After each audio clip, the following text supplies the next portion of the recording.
नमस्कार मित्रों। आज चिंतन में सभी से प्रेम करना ही वास्तविक धर्म।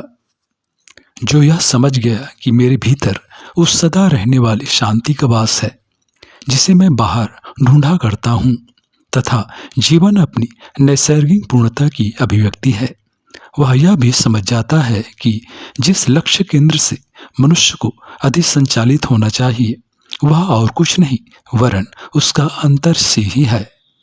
उसी के परिष्कार की प्रक्रिया को साधना कहते हैं एवं इस साधना के द्वारा जीवन अपने पूर्णोत्सर्ग की यात्रा पर चल पड़ता है।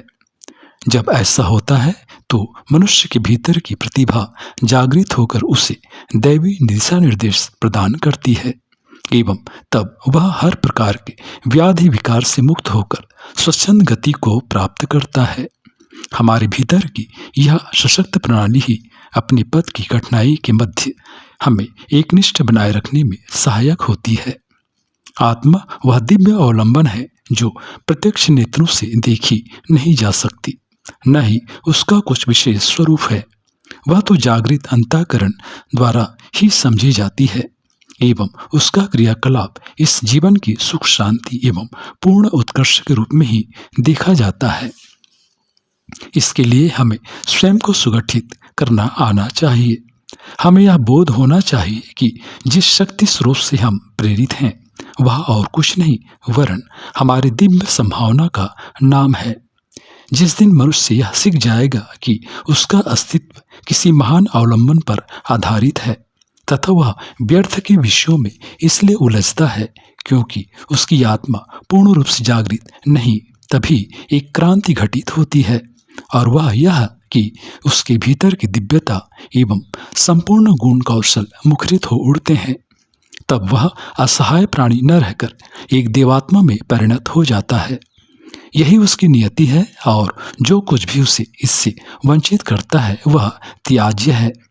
उसका जीवन किसी आदर्श को समर्पित नहीं दिखता एवं इसी में सभी समस्याओं का मूल निहित है। जब तक हमें पूर्ण उत्कर्ष का प्रत नहीं दिखाई देता हम व्यक्तिगत मान्यताओं एवं तदनुरूप क्रिया व्यवहार में ही जकड़े रहते हैं। तब तक मनुष्य की आत्मा सक्रिय होकर अपने दिव्य क्रियाकलाप की स्थिति में नहीं आ पाती है। वह तभी अपने संकीर्ण वैभव की प्राप्ति करेगी जब उसे प्रकाश के उज्ज्वल पथ पर बढ़ने का एकमात्र साधन मिल जाए, वह है चित्त का निर्विकार होना, क्योंकि इसी के बाद मनुष्य अपने गुण प्रतिभा को महानता के राजमार्ग पर लगाता है तथा उसका संपूर्ण जीवन किसी आदर्श के निमित्त समर्पित होने को तैयार हो जाता है। ऐसा मनुष्य सच में धन्य है जिसने अपनी आत्मा को पूर्ण परिष्कृत करना सीख लिया हो, क्योंकि इसके बाद ही उसे मोह आसक्ति एवं मति भ्रम से बचने में सहायता मिलती है।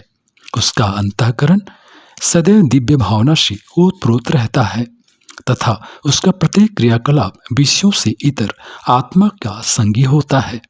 वह अपने आप में उस प्रकाश को धारण करने में समर्थ होता है जिसे कि योगियों ने पूजा है, जो किसी भी गुणगान हृदय की पहचान है तथा इसके द्वारा वास्तव में मनुष्यता का कल्याण किया जा सकता है।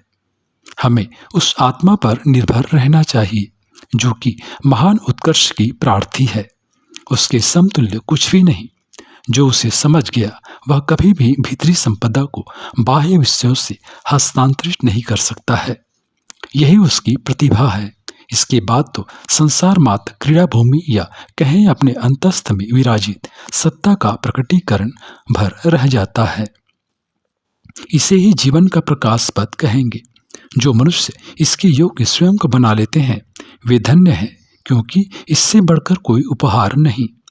जिसकी आत्मा जागृत नहीं है वह इस संसार के झंझावातों के मध्य कभी भी वास्तविक उत्थान को प्राप्त नहीं हो पाता है। इसके लिए तो वह परिपूर्ण निष्ठा चाहिए, जिसके बाद मनुष्य का अंतःकरण स्वयं अपने आदर्श प्रयोजन की पूर्ति कर सके। मित्रों, मनुष्य की आत्मा चाहती है कि वह उसे विकास के पथ पर लगाए, परंतु वह तो उसे अंधकार की बेड़ियों में ही जकड़े रखना चाहता है। उसकी इस दुर्दशा का अंत तभी होगा जब उसे अपनी आत्म संपदा का भान हो सके। तथा उसका जीवन सदा एक रस अपनी पावन गति को प्राप्त करे। इसके लिए उसे चाहिए कि हर प्रकार की व्याधि विकार से मुक्त हो, सर्वतोभावेन ईश्वर की सेवा में जा लगे, जो कि आत्मा की एकनिष्ठ सत्ता का पर्याय है। इसी में प्रेम का निवास है एवं इसी के द्वारा वास्तविक धर्म की प्राप्ति संभव है।